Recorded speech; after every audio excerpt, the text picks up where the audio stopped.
Hello everyone and welcome back to No Man's Land, where I have been hired by a business owner and given an unlimited amount of money in order to make this land habitable.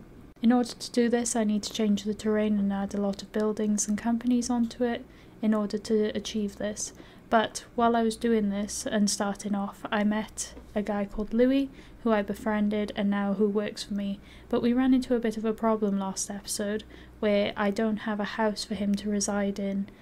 But this episode I plan to change that, and I plan to build him a house and everything else. So I decided to give him a head start and help him get the new equipment in, fill it up with lime, so he can just set off and go and lime the field while I'm a bit busy.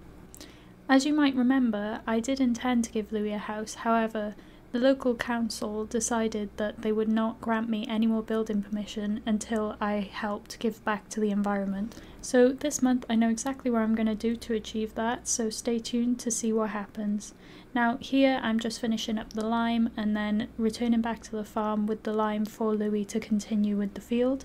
He still doesn't know I'm going to build him a house, so that is something that I will be working on while he does the field for me and is a little bit distracted.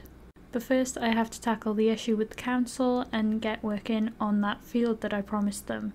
Although I have a pretty good idea on where I'm going to put this field, first I need to lay out some roads around the area so I can expand it a bit and get moving with that.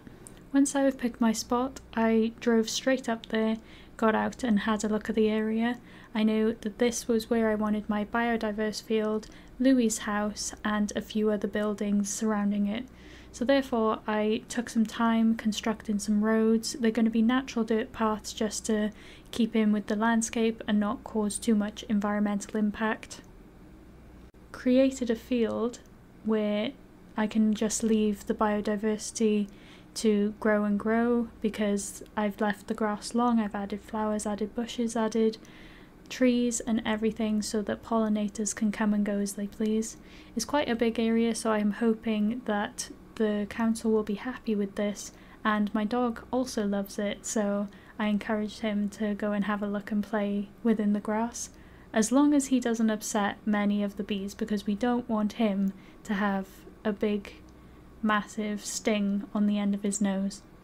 Now that's all done and I admire my work, I got to work removing these two trees to carve out the area where I want to place Louis' house.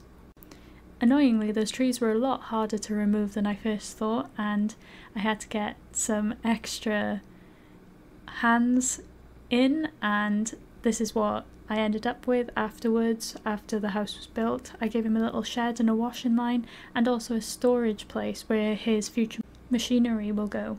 I've also gifted him this John Deere tractor because it was brand new when I bought it, and he was basically the first person to use it.